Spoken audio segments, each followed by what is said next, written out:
Good morning. Robert Rosner. Delighted to be presenting today to this wonderful group that I've been a member for much longer than I should have been. But I decided not to do any of the fancy pictures because then people following me would have to follow this, so I made it easier for the next couple of speakers. But I was thinking, what was I going to discuss today to this wonderful group?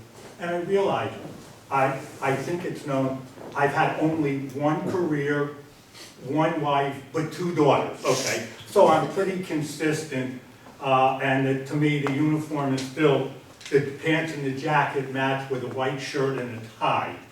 Josh, some men do wear ties.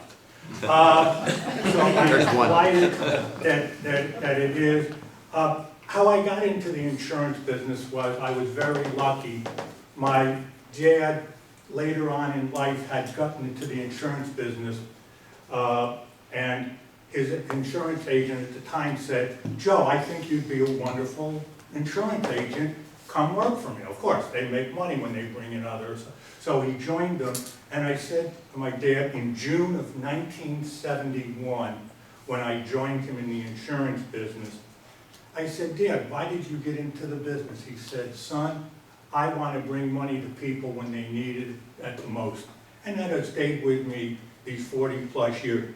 Immediately into the business, I earned my CLU designation, which at the time was the only insurance designation in the industry, and I've had it now for over 40 years. And then more importantly in time, I am now turned in producing as an independent producer. 40 plus years ago, companies could feel they had the best product in every area and they could get away with it. Today, people want to have it, and I work with various companies, and I enjoy that. Couple of the three areas in the business that I try to deal heavily in at my point in my career, work with firms, both business and professional, with transition, with the buy-sell, the key person insurance. And this is both on life and disability insurance. And that, but I had it, when I was thinking, sometimes I'm asked, is there anything new been in the insurance business? And for the first 100 years that I was in the business, there was no real change. But recently, a couple of new things have come out.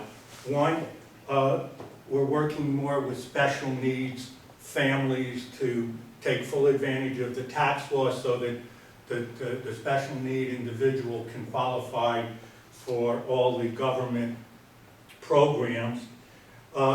Next one, life insurance that has now living benefits for chronic illness, terminal illness, and so I like it. When you would have thought years ago there was nothing during one's lifetime, and so I'm delighted that the insurance company has now decided to expand out.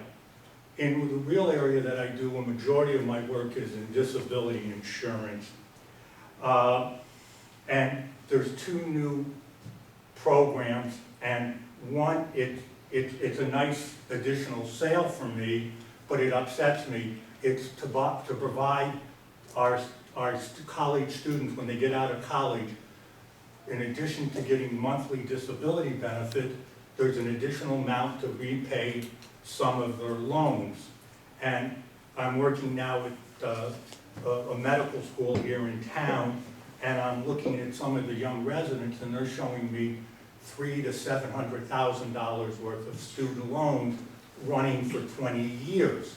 So I'm delighted that now the insurance companies have come up with a student loan program.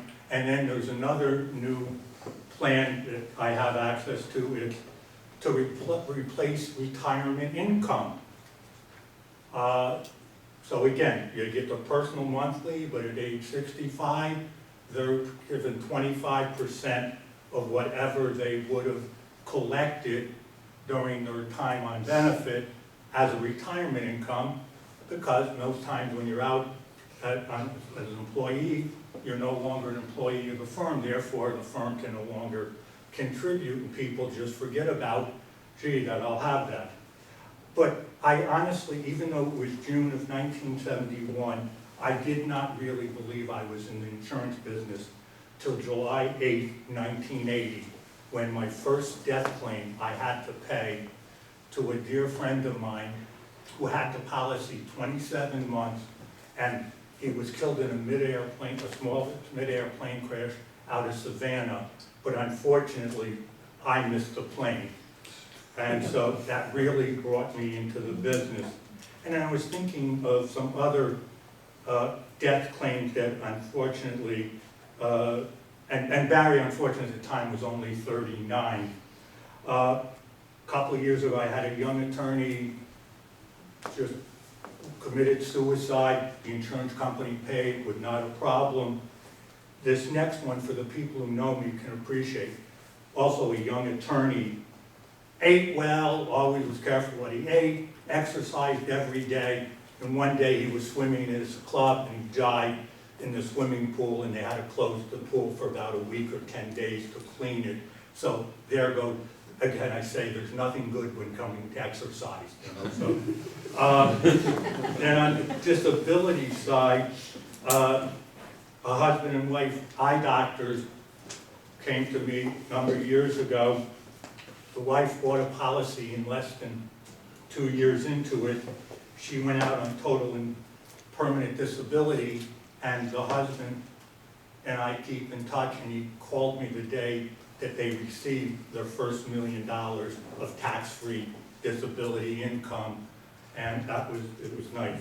Then I had 2 surgeons go out 14 months apart, totally in permanent disability, and one is gracious to me. Every October, when he gets his cost of living increase, we go out to lunch now, and he's concerned now it's a minimum only 3%. But I remind Doc that when it's 3% of $45,000 a month, the 3% isn't a bad increase, and it's still all tax-free.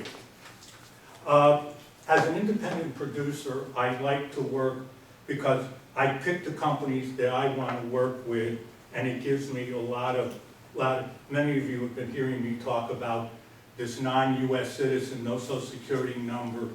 Only thing he had was a Georgia corporation with his partner and a US bank account. And I took it to 8 companies, 7 declined it, but on the 8th company I got it. So I like to work closely with the carriers, and over my 40+ years, I've always liked and enjoyed working closely with many other advisors in a collaborative way. In my point in career now, I have 2 models in my business. I love personal referrals to physicians, dentists, accountants, attorneys, architects and engineers, since we have one in 2. Why miss an opportunity to go there? Business owners, and a couple of years ago I took a course and it was called Selling in a Skirt. Luckily, the woman hosting it said I didn't have to wear a skirt, but it taught me to work with women, and I do very well working with women. The last part of what I do now that I'm getting around a little bit is I work with other advisors, and I say to them, bring me in because of my 40 years experience, my gray hair, or my CLU. I don't care which of the 3 it is. Just one reason enough is enough to bring me in. For you visitors, I'm going to share something Thursday is my best day of the week, at least three weeks of the month when I start here at PRG. And mostly, there's a day in infamy, September 28th, 2013. I got to get one item off my bucket list.